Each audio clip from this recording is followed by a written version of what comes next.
First, we have our distinguished Toastmaster, Vicki Goodman, brings a wealth of experience to our training tonight. With nearly 35 years as a Toastmaster, she has served in every position possible. Oh, excuse me, every leadership possible. And oh boy, give me a deep breath for a moment. She's very experienced as a contest chair, chief judge, trainer, and competitor, and I am confident her knowledge and experience will help you succeed in an online contest arena. Please welcome our past District 84 Distinguished Toastmaster, Vicki Goodman. Hi, everybody. And we have one more that will be helping us this evening. Distinguished Toastmaster Sue Lightoff loves contests, not for competing, but for the excitement and teamwork that happens behind the scenes. She's passionate about making every contest run smoothly and ensures that contestants and officials alike have a great experience. Tonight, Sue will take us behind the curtain to show us some of the behind the scenes magic of Zoom and online contests. Please join me in welcoming distinguished Toastmaster Sue Lightoff. So please help me welcome everyone this evening. Well, good evening, everybody. We are going to go ahead and get started. I hope everybody can see this wonderful slide. You got it? Say yes or no, nod your head, thumbs up. All right, great. I'm glad to see that. We're going to be giving you everything you need to know about online contests. Well, I'm sure we're going to probably miss a few things, but we're going to try to really go ahead and get you going so that you feel comfortable in whatever role you might be. May I ask very quickly what we have a small group, so I'm going to just take a second and find out what your interest is in online. Are you an area director, division director, a club president?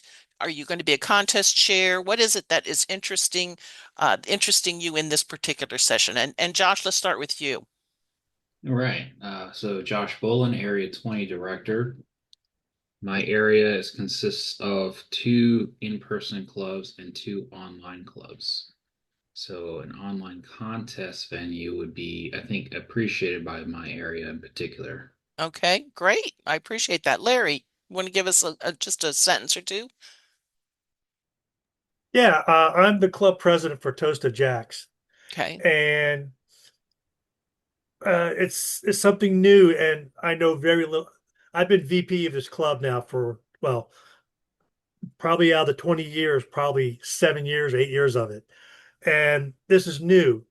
So when I have my meeting this weekend, I want to go ahead and talk it up a little bit because we're already making plans for our contest, which is Hmm. December, and I want to make sure that if I have all the correct information, so when I present it, it may be interested into some of my members. Great. That's So, great, and Larry. Yeah, getting accurate information is what it's all about. So I appreciate that.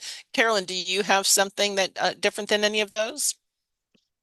Not really that different. I would say that in addition to just getting the information, I am considering participating in the online contest. So just Okay. want to find out more about it, opposed to just plain old reading the rules. So are you thinking in terms of a contestant or an official? And possibly a contestant. I'm not sure yet. Okay, good. I'd just like to know who the audience is. How Yep. about is it Matthias? Yep. Hello, good evening. I'm the president for One Ember Toastmasters, and on my side, that's not the online part that particularly interests me the most. I'm just trying to get more familiarized with contests as a Okay. whole. So, Yeah, this will help you too. I think you'll get some good information about contests in general. Erica, anything different? No, just want to know about the context rule. That's it. Okay. All right. Is there anybody, Melanie? I see you're out there. And Larry, do you have anything different? I'm trying to find out what roles we are looking at. Are we looking at people that want to be officials? Are they leaders in clubs or areas or divisions, or are they wanting to compete? Nothing different? All right, well, we are going to go ahead and get started then because I want to address most of those things. You are feel free to put things in the chat or to ask questions. It might be best to do it as we go along. So what is an online contest is the first question that we're going to answer. It is an opportunity because Toastmasters, you know, is a communication organization. And while we started in person and we're trying to press being in person because of the wonderful dynamic we have being in person. I mean, I personally love it. We also now have moved into a whole new world where so many things are online that we have to learn to communicate outside of this box that we are in or in a way that engages all the other people to the best of our ability. So an online contest helps to enable members to practice public speaking in a competitive setting using this online platform to go ahead and move forward. It also um, is to clearly develop ideas in a substantially original speech of 5 to 7 minutes. Now, that's not something unique to being online. That's all of the contests. It may not be 5 to 7, but usually that's the purpose for most of our contests. So our objectives tonight for training are going to be to help you with the technology, how to run an online contest. How do you move around? We are going to be talking about Zoom. There are other platforms available, and we were talking about it before this training started. But tonight we're going to be focusing on Zoom because that's predominantly still what many of our clubs are using. We'll also be going through the contest team, which you need to do. That'll help you not just with online, but with other contests as well. We'll be talking about briefings, the importance of briefings for both contestants and judges, and also providing you with scripts and other resources that are really important. Now, sometimes we get a sense that being in a contest feels a little canned. You know, the contest Toastmaster is up front and goes through a script, but it's really important that we do that. And we'll tell you why as we move forward with this particular training. But let's get right to the how to do it. How to do it. And I said we're going to be using Zoom. Online Knowledge Zone is here. Finding your way around the platform and leading us in that capacity is our former contest chair and current administrative assistant and a really great Zoom master, Sue Lightoff. So, Sue, I'm turning it over to you. Welcome to the speakers platform. Thank you, Vicki. Now, what I'm going to show tonight, I'm going to be showing how I do things. So we do have a PowerPoint that Vicki can send after that has a step by step by step. Let me first say there's a couple things. Number one, there are many ways to do things. So just because I show you one doesn't mean that that's how you do it. If whatever you do is familiar to you. So if you're like, well, I usually get it through the participant panel, the same type of thing. And when I show my screen, I'm also going to pay attention. You can move your screen at the bottom. You can change host tools. You can put it to the right. You can put it to the left. So your screen may look slightly different than mine because I have things where I want them. Not even sure people realize you could move things around. But so when you're looking for a tool, it may be in a different location than yours. So the first thing, I just realized I can't do that, but I'm going to lead sort of how it would be done. So the first thing would be, it's really important to have co-host rights. And that is something that the host can give, and I am not a host. Judy, could you by chance give me host rights real fast, and then I will give it back? I just thought of that as we were doing this.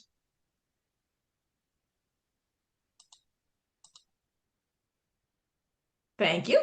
All right, so to make somebody a host, it's really important to use co-host. You as a Zoom moderator can't do everything by yourself. So hopefully the account is set up for co-hosting rights. I highly suggest you talk to excuse me, I feel like I'm going to sneeze right now. Perfect timing. You feel like that you should look at the account to make sure that the co-host rights are given. And what all you would do on that one is I'm going to go ahead and share my screen. You can share your Zoom screen. I don't know whether everybody was realizing that.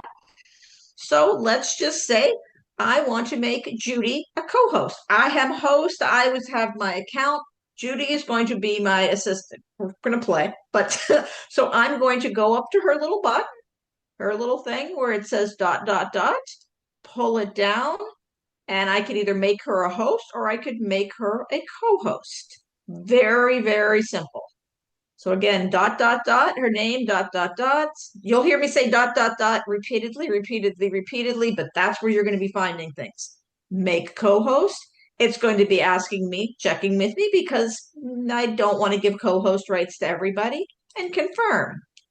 And lo and behold, if you happen to look at your participant list, you will see that Judy is now a co-host. So Judy will be able to do almost everything a host can do. Pretty much at a contest, a co-host and a host are doing the same thing. There's a few things weird, like running panels and questionnaires, but we don't do that in a contest. So host and co-host rights are great. One of the really big things we want to do for a contest is have a waiting room.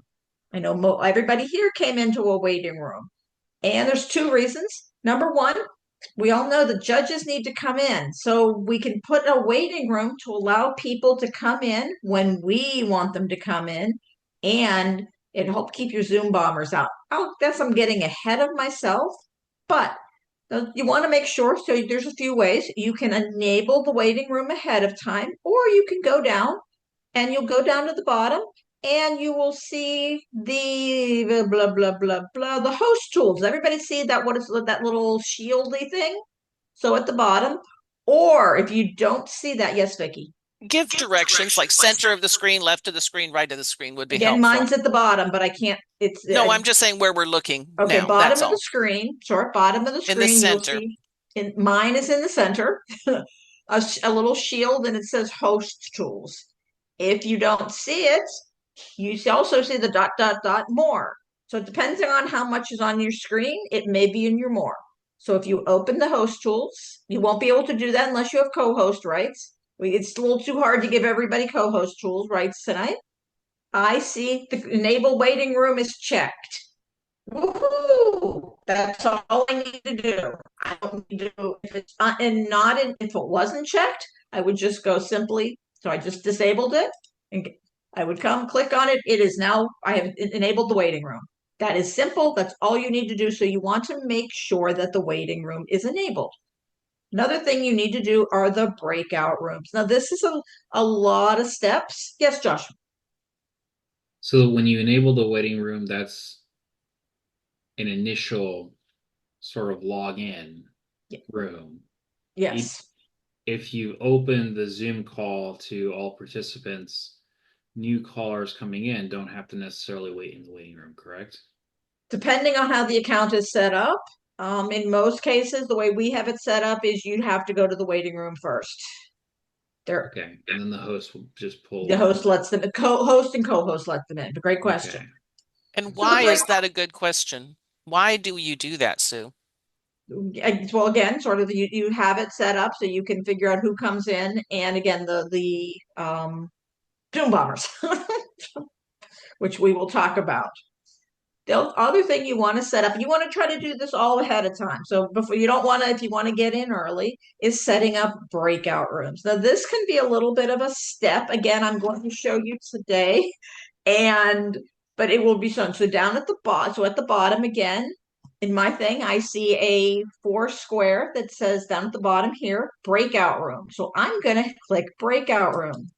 Up comes a button. Now you'll see a whole bunch of things on here. What I suggest for an online contest for breakout rooms, and I'll explain in a moment why. So I'm going to say, up 4 breakout rooms, assign manually. So there's the assign automatically would be where Zoom decides when you come in what room, which we want to have, make sure, let participants choose. We don't need the contestants going into the judge room. So by assigning manually, only certain people can tell people where people to go. And then you create. So again, 4 breakout rooms, assign manually, create. And there we go. So you see the list. What I suggest is renaming your rooms. I'm just going to quickly write. So I have a judge's briefing. brief. I cannot type right now. Excuse me. Everybody's watching me being able to type. You could even just call it judges. Yeah. And then this is going to be contestants. Contest. Then this is going to be like your ballot counter. And then the last room is what I call extra. It is a little hard really almost impossible to add a room on the fly. So you might as well just have this room out there, and if it's used, it's used. If it's not, it's not. If you need to shove something or do something in a room, you have it available instead of trying. So I always say, take the number of rooms, add one. And so I call it my extra room. Some people call it the green room, especially if you're there for a TLI, but it's extra. All right. So then we go ahead and down here. So we've done all this. We'll worry about the assign next. Now this, some people do the assign now, some people don't. I'm just showing you one way of doing it. Opening the rooms. All right. So you can see there's everybody's name here. So let's just say I want Vicky's in the room and I know Vicky's going to be a judge. So I can bring down to my name. Now make sure it's a lot easier for rooms. I come down here to Vicky, blah, blah, blah, blah, blah. I assign to, and I'm going to assign her to, judges, she's going to be my ballot counter. And so Vicky, I am going to assign you. She will get a note. Am I going to join? Yes, please. I want to show them. I want to show how you can see that you've joined. Right now, everybody sees that she has not joined. Did everybody see how it turned green? That means Vicky. So another question is, are the contestants and everybody in the breakout room? Yes, Your Honor, or yes, Zoom Master. Yes, everybody is in the breakout room. Simple as that. And then going back and forth. So if I needed, as a host, I could join the room. I can go back and forth, or I can join others. I'm going to go ahead and close Vicky's room so she can come on back. So that's the simple as that. You just want to, again, breakout rooms take time. Give yourself time. Next, also, I'm going to add all of these that I'm showing. Will be in a handout. But if somebody wants to, I am more than willing to have a one-on-one, one-on-two, one-on-three, meaning to show you how to do them. Because really, to be honest, you don't learn these until you play. People are afraid you can't break Zoom. You really can't. Well, I'm sure you can if you really, really, really tried. But nothing that we do, you can really get yourself in too much trouble. So feel free to play. That's how I've learned, or have somebody show you. All right, now, we also know it's really important, a speaker. We want to highlight them, right? Because we want to have the speaker everybody can see. Do not pin. We are spotlighting. There is a difference. I'm not going to go into the difference, but you want to spotlight them. Now, this person has to have their camera on. So I, at this point in time, couldn't spotlight Larry, but Larry's not speaking. So Joshua, I'm going to use you if you don't mind. He's going to get ready to speak, and so I'm going to go again to here. Everybody see my dot. See how I'm doing the dots? On his picture, right. On his picture. Again, I can do it through a participant screen. A lot easier through his picture. Spotlight for everyone. And here he comes. Woohoo! So this way, everybody will see the speaker.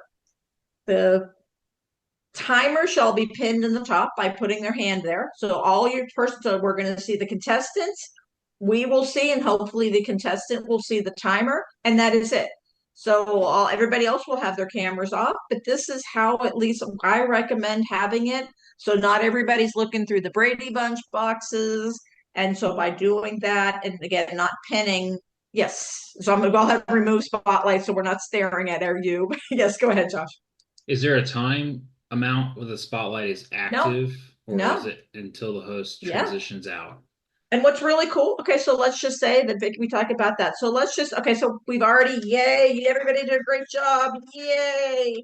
And we want to show more, so we want to start having that question and answer period. We can bring everybody up at the same time. So I'm going to go ahead, remember the dots, spotlight for everybody. Judy, I'm going to bring you up. So I'm going to bring up Judy. You have to move this. Sometimes you have to move this as you need be. Judy, I'm going to hit the dot, dot, dot. Add spotlight. Oh, there she is. And I can add and I can add and I can add. This is also something you can do if you're doing a panel discussion. But this way we can see all the participants at the exact same time. Don't need to, but it is a way. When you're done, you can hit the, so you have this thing on top, which gets to be a pain. Again, the dot, dot, dot, remove spotlight. And I got to move this thing, remove spotlight. So you can just remove it on and off. See, I think a lot of people think there's a lot to it. There really isn't. Zoom is pretty good. Now, we also know there's two things I want to talk about left on. When we're having a competition, we want to disable the chat because we don't want people to chat among themselves. What did you think of that? We don't know who the judges are. Oh, Christina, what did you think of that speaker? And she's like, I'm a judge. I can't say it. Well, we don't want them. We don't want people giving opinions. So we will disable chat. Now, they keep changing this on us. At the current moment for disabling chat, you go up to chats. Hopefully it'll stay up here. I'm going to move my chat window over. All right, so I have my basic meeting chat. Again, on an earlier version, it might be in a different spot. Again, my famous dot, dot, dot, dot, dot, dot. Did everybody see where it says participants can chat with no one? No one completely turns the chat off. I suggest they chat with host and co-host. So in case something happens, you can at least come. So this way, now if you were to try to chat, if Christina were to try to chat with Carolyn, she probably couldn't do it, but she would be able to, you would see our names as co-hosts. So you would see myself, Judy, or Vicki, and we know better than we're going to ignore you because we're sergeant at arms. You can say anything you want, but we're going to be ignoring anything you have to say. And if it gets too annoying, we'll just totally disable the chat. So that's really important. Again, the dot, dot, dots. I'm going to put it back to everyone. So everyone is, well, these are a little bit different. Just for the everyone is everyone. Now, everyone and anyone directly is when you can specifically say a certain person. That's a new thing in Zoom. Lastly, how many people here have had a Zoom bomber come into a meeting? Just Vicki and I. Okay. And it was together. Oh no, We've had it a a few times. So let me just say they come in and they want to be seen and use your imagination. Well, you don't even need to use your imagination. I can honestly still see this. I think this one of these things will be mentioned into my brain for the entire life. Let's just say very graphic, very sexual. And I am not joking when I said that. This person came in. So what do you do? We're going to be letting people in because we don't know. We can't speak. We're not just letting Toastmasters in. So let's just say somebody starts acting up. There's a couple ways to do it, but I highly suggest doing it this way. So I won't actually do it, but let's just say Vicki starts putting her bustier on and she starts doing it this way. Remember, I'm going to go to the dot, dot, dot. Now you see everybody, there's two different things. Oh, I can't do it because you're a co-host. So Josh, I'm gonna use Christina. I'm gonna use you. So on this one, you'll see two options, down at the bottom, the put in the waiting room or remove. Use put in waiting room. Two reasons on that one. Number one, it gives you time. So if you try to remove it quickly, and Judy may be trying to remove people, and Vicki might be trying to remove people. So if we all remove them, guess what happens if I accidentally remove you from the meeting? You can't come back in. You have to wait. So if I accidentally, and yes, I did accidentally remove Bobby Blackman from a meeting, and I kicked him out, and he was not able to come back. So yes, by putting him in the waiting room gives me time to go, whoops, wrong person. So if I put him in the waiting room, then I can go back and look at my participant screen and it'll show me right now I don't have anybody in the waiting room.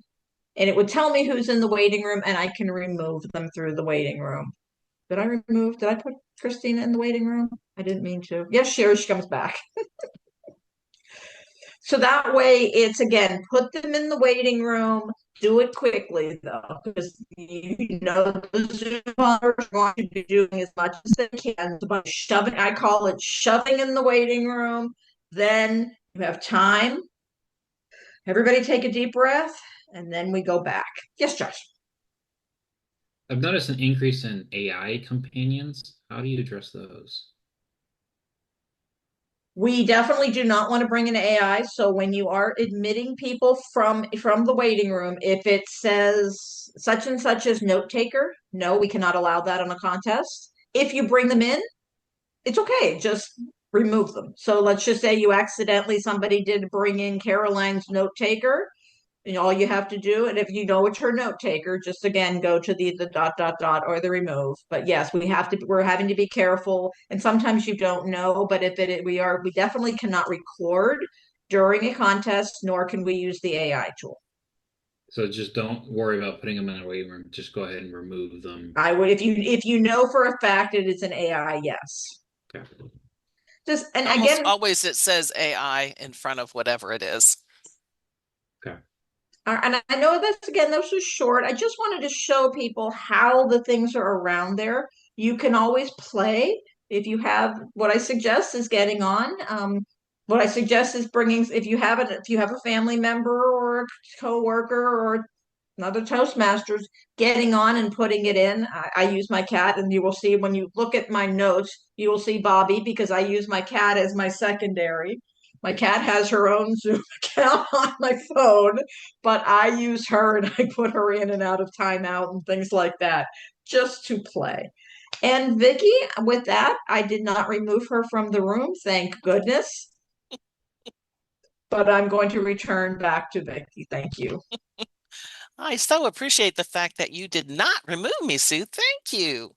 Before we go on, I know this is lots of information and lots of technical stuff. And Sue, we keep trying to work with her to slow down, but she's got that northern speed going on. So we'll entertain a few questions. Judy, you have your hand up? You have to unmute. Melanie asked, can you show breakout room broadcast? What does that mean?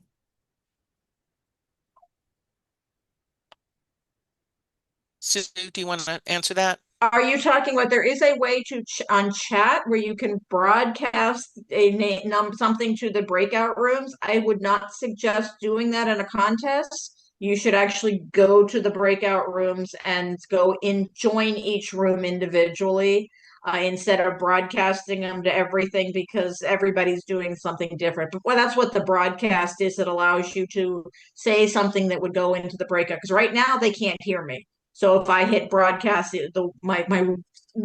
everybody would hear my name. It's sort of funny. It's a little weird. They won't see me, but they'll hear me talking from afar.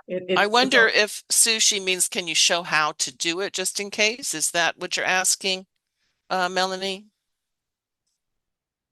Yes. Can you show? Okay. Just where that option Okay, is. sure. And is Let me go that ahead. different? Is that different than, for example, when I was in the breakout room, it said the breakout room's going to be closing. A typed message came through. Is broadcasting different than sending a written message? Slightly. May I go ahead and Yeah, replace? I'll stop sharing. Yeah. Okay. So again, I'm going to go to share, and it's really cool that said you do have the option to share Zoom now. That is a relatively new thing. Share. So I'm going to do my breakout rooms. I'm just going to quickly create. Oh, I already have them open. So I'm going to have to open them. All right. So down in the chat, I think that's where it is. I have to think about it each time. They've changed stuff on me too. I don't see broadcast to breakout rooms anymore. Options. I think it's on the bottom next to close all rooms. Broadcast. There you go. So the broadcast message and broadcast voice. So a broadcast message, I could message blah blah blah blah Type blah something. Yeah. blah blah blah blah, and then that would go to everybody. Broadcast the voice, thank you for reminding me, is where I am going to say, everybody, I don't know, leave time to leave the rooms. And I think it goes. It's a little hard. I think they heard it. It is something that is not always working. But so that's what broadcast does. Sort of chatting, broadcast message is sort of chatting to every room by closing the rooms. You also, and what Vicki was saying when she was in the room, I closed the rooms and she gets a message saying I've closed the room. So it tells you time to come back in. All right. So when you are using these tools, basically it gives you an opportunity to communicate with your breakout rooms if you're using it for other situations, or even you could communicate with, you don't want to do it at a contest to all of the rooms because you have judges and contestants and other people maybe in different rooms. But But what I for would other suggest events, you is, can. yes, what I would suggest is if you needed to talk to the judges, you can go in and into the brief judges briefing, and I can go into the contest briefing instead of me doing everything. I can go in and say, "Hey, what's going on?" Mhm. All right, Vicki, thank you. All right. Well, I certainly appreciate all that information. Is there any other really burning questions that we need to go through? Some of this I might be repeating a little bit as I go through my portion as well. Seeing no hands, I will go ahead and move forward. Whoops, wrong one. There is a hand, by Joshua the way. has one Oh, hand. go ahead. Call on them. Josh. So this, during our annual business council meeting, we voted in favor of having online contests, but I'm a little confused on the ramifications of that. Was the vote for like district level online contests be permitted? Yeah, Or what happens is because some, you know, COVID changed our whole dynamic. So because so many members are still members in a hybrid club or online, they needed an opportunity to participate, and TI recognizes this. So they give the districts an opportunity to decide, do they want to facilitate, do their leaders want to facilitate managing a strictly online contest, which will enable people to practice this communication style online. But it has to be voted on by each district. And once the district decides at their DEC meeting, which is with all of the area division directors and so forth, actually at their business council, which would be all the club presidents and so forth, then if they decide, yes, we want to have an online contest, that means it will start at the club level and move up to the district level. It stops at the district level like most of the contests. And it's a little bit of an investment in time and energy. So that's why they give that option to the districts to decide. Did I so, answer the question? So basically it just says you can have one. You so can have what an online contest. I guess what I'm fishing for is if I host or have hosted an online contest and I have contestants that want to speak at the international level, if they advance to the online contest at the area level, can they participate in person at the district level and beyond? No, there are four different contests that are being held in our district. So this is a Those completely four, separate category. this is a whole category. It's Okay. like there's a tall tales contest. People compete in that up to district. There is an evaluation contest. You compete in it from club up to district. There is an international contest. You compete in it all the way up to international if you get that far. That's the only one that goes up to international. Okay. All right. Larry has his hand up. Okay, Larry? So, excuse me. So if I got my understand correctly, we'll hold on if we have more than one people wishing to participate in online contest.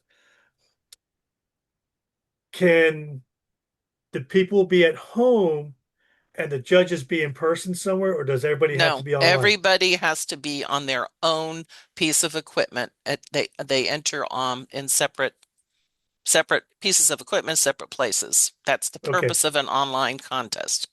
So, like for example, we're at the Baha'i. We have access to like 5 seven. computers in a room, No, each person no, on a separate no. computer. You can't do No, that. no, I'm talking 8 classrooms. Hmm. We have access to 8 different classrooms. We don't use them. We just use one.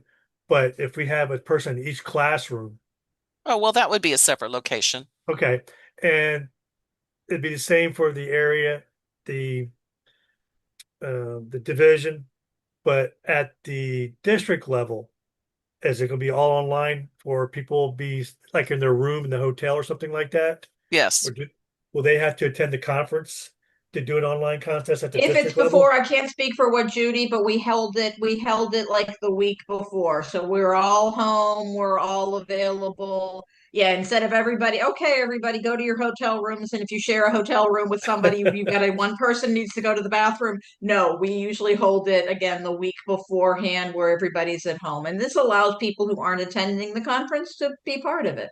Okay. Our conference actually opens up with a week. It's a week process because there are several business activities that go on, and the online contest is one of those things that's conducted.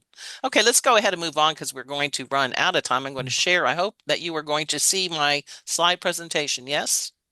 All right, so let's get moving with contests now. We want to really plan well for any contest that you participate in. If you are the contest, if you are the official, the area director, division director, club president, you want to make sure, and that would include VPE, you want to make sure that you choose a contest chair who understands the responsibility and is able to gather all of the resources. Resources are we're going to go through. There's a lot of resources available to you, and one of them is being shown on this slide for online contests. This is a great resource. It is online and hybrid speech contest best practices. And I'm going to give you the link. The link is on this slide, but I'm going to upload later on a piece of paper that's going to have this link for you. It's from TI. And it really gives you everything you need to know about going through and setting up your equipment, whether you're hybrid or totally online. You want to recruit your team because it is a team effort to run a contest. I always work with my clubs. I try to do training as part of what we do for our initial contest. We actually do all of the briefings for everybody in the contest. We pretend like they're all judges and they're all contestants, so everybody understands the process. You have a lot of latitude at a club level. And then we also want to make sure we always follow the proper procedures. Don't shortcut. And this is really critical because I've been in Toastmasters for a really long time, before some of you maybe were even born, but assume that, oh, well, these people have been on conscious before, they know everything. But rules change every year. And I don't know about you guys, but I forget. I forget like in 2 minutes half the stuff. Every time I read the rule book, I go, oh, I forgot about that. So don't shortcut it. Go through the whole process. Don't skip your steps. Gathering your team. These are the roles. These are for every contest, just about, except for the bottom one, Zoom Master. You need a contest chair. That's the person that's organizing, coordinating all of the activities, and they're going to make sure that the team and all the players are there and in place. They're going to ask somebody to be a contest Toastmaster, sometimes called a contest master, but contest Toastmaster is the official word. It's just like the MC for the actual day of the program. Sometimes contest chair and the contest Toastmaster are the same person, especially at club levels because you're working together. That's okay. Have a chief judge. The chief judge is responsible for organizing all of their judges. You can't have a contest if you don't have contestants. So the first question I always ask is, who wants to compete? Who is going to compete in our club? And we encourage them. And if you're not having anybody raise their hand, well, you can move on to the next activity your club wants to do. But contestants are a critical thing. Judges in a club or an area, you need 5 judges. You're supposed to have 5 judges. And in the division, you need 7 judges. So that's the number you try to get as much. There's a little disclaimer in the rule book. And if you read it, you'll see that it says to the best of your ability or something along those lines. So sometimes you can't quite get there, or there's a judge that drops out at the last second. You just have to keep moving. You also need one person who is designated as a tiebreaker judge. This person is unknown to all of the other judges and everybody, only to the contest Toastmaster, because or the chief judge, excuse me, because that person is the one that's going to rank every single contestant that they see in order. And if there is a tie between any 2 contestants, that ballot will be pulled out to decide who gets the higher level position. Timers, you need 2, but online, you're actually recommended to have 3 timers because 2 people should be keeping time. If you do that, and sometimes they communicate with the phone, they're communicating online. If one person somehow gets dumped, then what happens is the other person's already clicking the time so they can take over. Technical issues are something you always have to be concerned about online. You get an electrical storm somewhere, somebody's going to get dumped. So it's good to have a backup timer. Remember, for timers, you have one person usually operating the signals, the red, green, yellow, and the other person is operating the actual clock, timing them, and they're going to fill out that report. 2 ballot counters. They're going to go out and tally all the votes, and they're going to collect the ballots. And then, of course, you need a Zoom master. And I put this as Zoom master SAA, Sergeant at Arms, because those people often are the same. Online, it's good to have 2, depending on what level, 3 people in that position, and you can divide up the responsibilities according to their skills and so forth.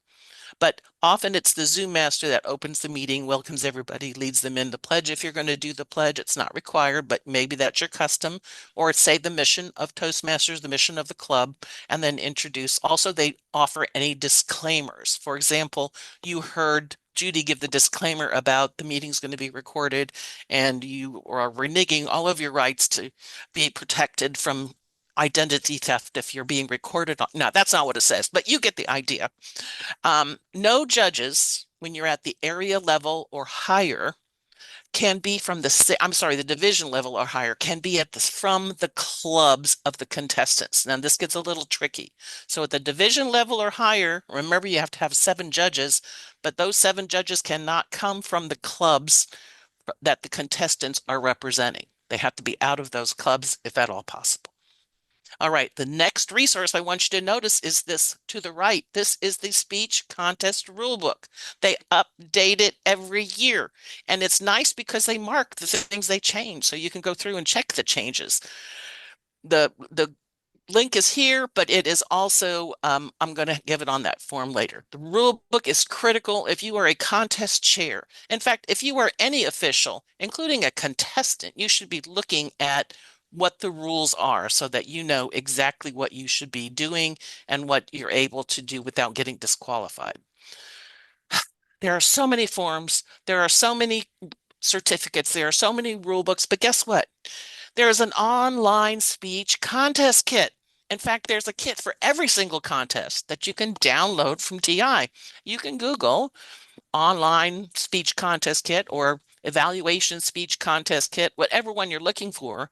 You can download this and it is going to send you a wonderful zip file that has everything you could possibly need, all of the forms, all of the rule books, etc.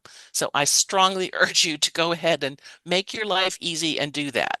Because as you see, there are so many things that you have to keep together, and you don't need to get them separately. Just get it all together when you download that particular book. The first thing as a contest chair, or even whether you are a contestant or an official, is you have to make sure members are eligible to compete. And we ask all of our members to fill out this form. It's called the Speaker's Certification of Eligibility. Why? Why do you think we do this? Anybody? Go ahead. Larry, you're laughing. You got to answer. Yeah, just to make sure they're eligible. And what does that mean? This is where I'm always, because with still haven't really grasped on it with the pathways and everything, because I think with international, you got to have 2 paths completed, but in the other ones, it's just one project, I think.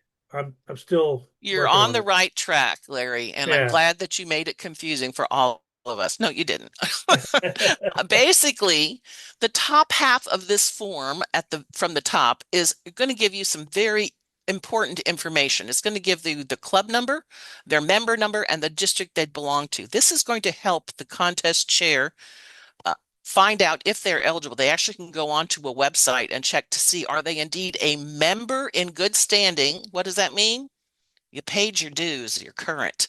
Of a club in good standing. Now, this is a little trickier because that means they have to be a member of a club with 8 or more members. Otherwise, the club's not in good standing. If neither of those or one of those is not applicable, they may not compete. And unfortunately, we have in the past had some people disqualified because at the time they competed, their club only had 7 members. But they went ahead and did it. Nobody caught it, and they were disqualified at a higher level because weren't eligible at the earlier level. They read this information about being eligible, and it tells all of the people who are disqualified for competing and talks all about that stuff, and they sign it, and it's their certification that they're eligible. They're saying, hey, I know, I've read this stuff, and I am eligible. Now, if they're going to go ahead and do a speech, as in a humorous speech, a tall tale speech, or the international speech, then they need to complete the bottom portion of this form, actually all table topics as well. That is, they're going to put down the date of the contest they're going to be in and the title of their speech. They won't know if it's table topics, of course, but they will have a title of their speech. And they're saying basically that, hey, this is an original thing for me. AI didn't create it. I didn't borrow it from somebody. I didn't hear it on the internet. The rules are very specific. Less than 25% of your speech can be attributed to quotes or paraphrasing or another source other than you. If it's more than 25% or it's deemed more than 25%, you could be disqualified from a contest. So this is really important for you if you are a competitor. This is the first form on the left side.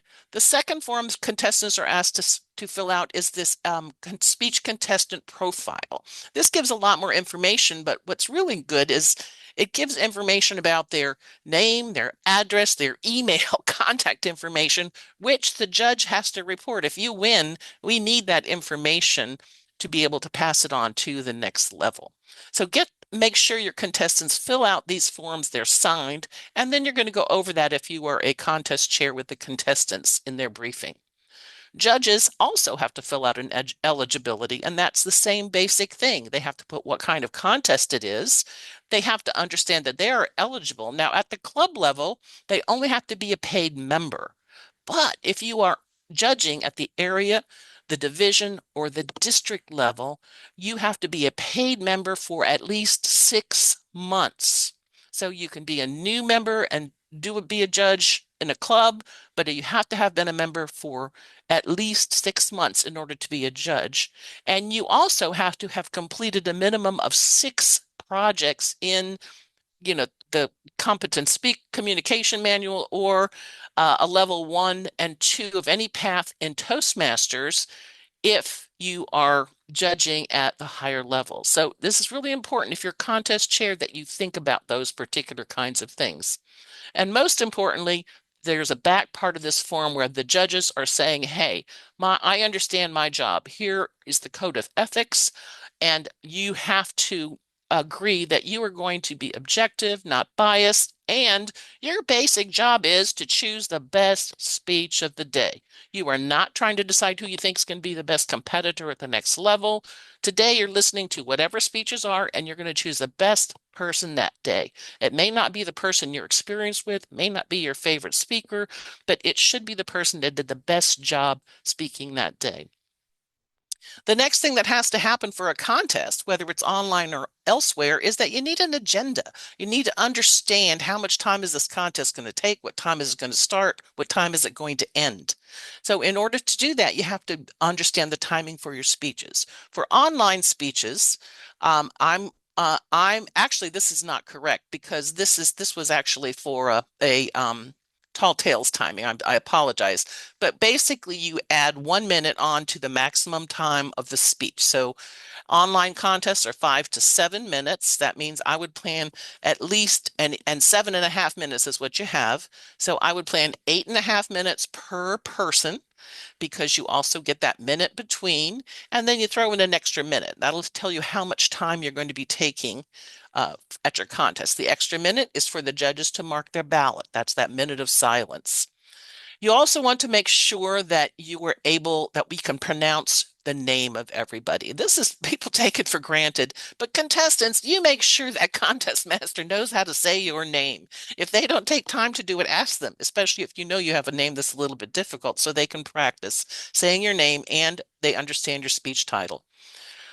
You're going to list the names of the contestants on the agenda, but you're going to leave space for people to enter the speaking order later. And make sure that you give the agenda to the Zoom master to load up. Again, I have a sample agenda. This is just, you can do it any way you want, but here's a sample for you to use. If you want to include a Zoom link, you can. That's not a real Zoom link, by the way, and go from there. All right. So before the contest starts, here's the responsibility, the things we need to look at. We have to admit from the waiting room and immediately place in the appropriate breakout room, just like Sue described, for their briefings, the people we know are judges. That means you have to have your Zoom master has to know, the people that are bringing people into the room need to know who are those judges. So they bring them in, or at least they know to let them in the room, and somebody will sort the judges out and let them go to the breakout room where they can get their briefing, change their names, do all the things they need to do. The judges and the ballot counters. The same thing is true for contestants, and usually it's contestants and timers. The sergeant at arms and the Zoom master need to have slides ready that they're going to be showing. They need to be ready to share those slides. Is there a welcome message that is going to be playing while people are coming in? Are you going to show a flag? Are you going to present the mission statement? There is a video release statement that has to be shown or read to all of the participants. You want to have a slide for it? Have it there. And usually the sergeant at arms or the Zoom master is the one that reads it. And also they should have available any documents they need to upload to the chat, maybe the agenda, anything else. Maybe they'll be sharing announcements and so forth. We have a judge's briefing, and there are several things that are going to go on through a judge's briefing. I will be loading the briefing script into the chat for you to have, and a contestant's briefing. Drawing for speaking positions online can be a little tricky. There's a thing called a wheel of names. It's really fun. You can use it for a lot of things. Just use that wheelofnames.com. You can put everybody, you can put 1, 2, 3, 4, 5, however many contestants, spin the wheel, and they draw numbers that way. Wherever the pointer stops, they get it. So make sure, though, that you read the briefing scripts. So don't forget, these are the things you need to know. Judge's briefing script, a contestant's briefing script, the Zoom master and sergeant at arms has part of that script, and also just the contest script for whatever contest you're doing. There is a script that Judy is putting together for our district. Use the scripts. I do have a script loaded up really briefly, but we're running close to time, so I'm not going to do it now. If people want to stay, I'll show it, but I will load it for you. Okay, so briefing notes. You want to check when you're doing your briefings, you're checking on an online basis. Can you hear the people? Can you see them? Do you want to make recommendations for their lighting? Suggest no virtual backgrounds for online contests because they don't do well with props and hand gestures. You tend to lose parts of your body when you use gestures. Make sure you also recommend not to do loud sounds. Some people like to do something for maximum effect, and if you yell online, many microphones shut down when the decibel level gets too high, so you don't really hear it. Establish a standard speaking area. Make all of your online contestants kind of put their body as close or as far from the camera in a consistent manner so they appear relatively uniform in their presentations. Don't reference another contestant or their speech content. This is a new rule that's come in the last few years. But if I'm doing a speech and I say, oh, just like Sue said earlier, you have to be quick. If I say her name or if I refer to content of her speech, I can be disqualified from the contest. Do not reference another contestant in that contest or their content. Also, you want to make sure you review the introduction protocol, which is your name, speech title, name. But when you're online, it's important for you to also do a testing of your audio visual. So what you do is once they're introduced, they're not pinned, spotlighted. They're spotlighted. They say, "Thank you, contest master." And the contest master says, "You're welcome." Then the timing starts after that. That's just a way for you to make sure we can hear you, we can see you. If the contestant Toastmaster doesn't say you're welcome, then we're trying to fix a problem. Make sure you review the timing signals. They can see where the times are, and have a backup device in case of technical difficulties is something we always suggest to our contestants. They can switch to their phone, they can switch to a laptop, whatever works for them. All right, there is a thing about technical issues for online contests. I'm going to quickly go over this. You're going to read it in more detail, but the chief judge or contest chair may pause a contest, but for no more than 10 minutes if to allow a contestant to reestablish a secure connection whenever there is a audio, video, or both are either lost or severely weakened. But the tip here is that if the contestant is unable to reconnect, the contest chair, if they're able to reconnect, the contest chair has to be able to tell them where they stopped and they pick up from where they left off. So you have to kind of keep that in mind. If they are unable to connect or reestablish a connection within 10 minutes, then the contest continues with the next contestant. Now, if it's a massive issue, they can also make a decision to postpone the contest to another date. So if the timer experiences technical difficulties, this is where you want to have backup timer, must be ready to operate the signaling device in case the primary timer is unable to do so for whatever reason. All right, so planning helps everybody win. Make sure you have certificates ready, even to just show one online if you can, that you want to send them to your competitors. Complete the winner's notification form. That's something important for your chief judge to let the next level organizer know who is going to be competing from your contest. And finally, there are resources. These are here, and I am going to load up these resources for you or give you this list. I'm stopped sharing and open for questions. I apologize. We did start a little late, so I'm a little bit over time, and I know I went through some fast. I am available, though, to answer any questions while I get these things loaded in the chat. And Vicki, can you also please put the entire PowerPoint, because your PowerPoint, it looks a lot better. She took what I created as my point here, Absolutely. point there, and made it a lot nicer. So Absolutely. I'll be happy to do Okay. that. All right. Any questions? Well, We did she's such a doing great that. job. We did such a great job that Oh, everybody's able to do that. Everybody Christina, you understands look. everything. I have a quick question. Vicki, can you show me real quick? I haven't, I don't know how to load things up into the chat like what you're doing right now. So Oh, can you sure. Well, show us Vicki, how I you can do show you. that? I can do that while you're loading other Okay. things in. All right. That'll be great, So Sue. again, I'm going to share my screen real fast. There's a couple ways. So it's going to the chat function, and now, of course, your chat has to be there. And oops, my chat function, I need to help to see my chat. So either a couple things, I could come down here and I could choose a file, and I can navigate to that file. Okay. AKA, I know it's in my computer. I don't know, I have no idea. Hopefully, agendas. Okay, I have no idea. My keynote's in more agenda. It doesn't really matter. And then I hit open, and it goes directly into the chat. And then you see this little blue thing? Don't forget to hit that, because it doesn't. So you'll see it, and then all of a sudden, oh, it's through. You see the check mark that says it went through.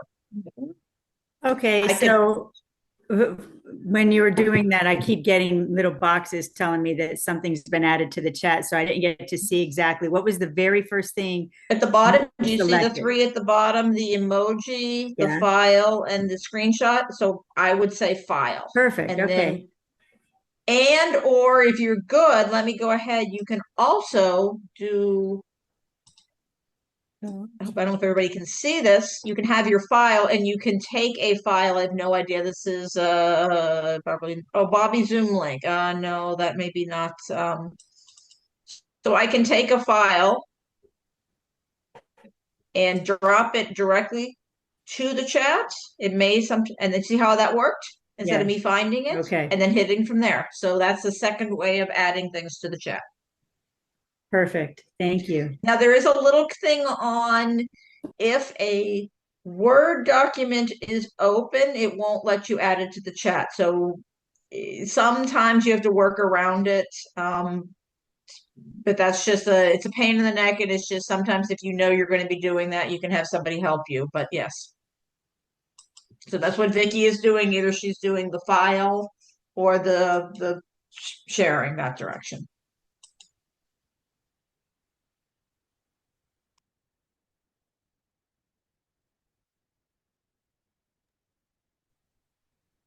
I Can't just hear me, muted myself. I just muted myself. While she's continuing to do that, does anybody have any questions? I think I've given you plenty of stuff, and again, I'll put my email if you don't have it already in the chat. If you want to send me an email, I will happily send you whatever documents that we have. The last online training presentation is the PowerPoint that we use, and it does include some slightly modified versions of what Sue told you about the Zoom as well. So on my PowerPoint, some of the things that I was showing, so I will show literally a step 1, step 2, step 3 to show you how I did everything. In other cases, we've had time for everybody to play, but it takes a little lot longer. So at least this one will show you where to hit. And again, keep in mind that everybody's is different, and that's what mine looks like. Mine and Bobby's screen. Questions? We're going to be quiet now. I just want to thank you because there's so much information and it was done so nicely. I learned so much by you, the way you actually did the whole presentation. So I wanted to thank you. Oh, you're welcome.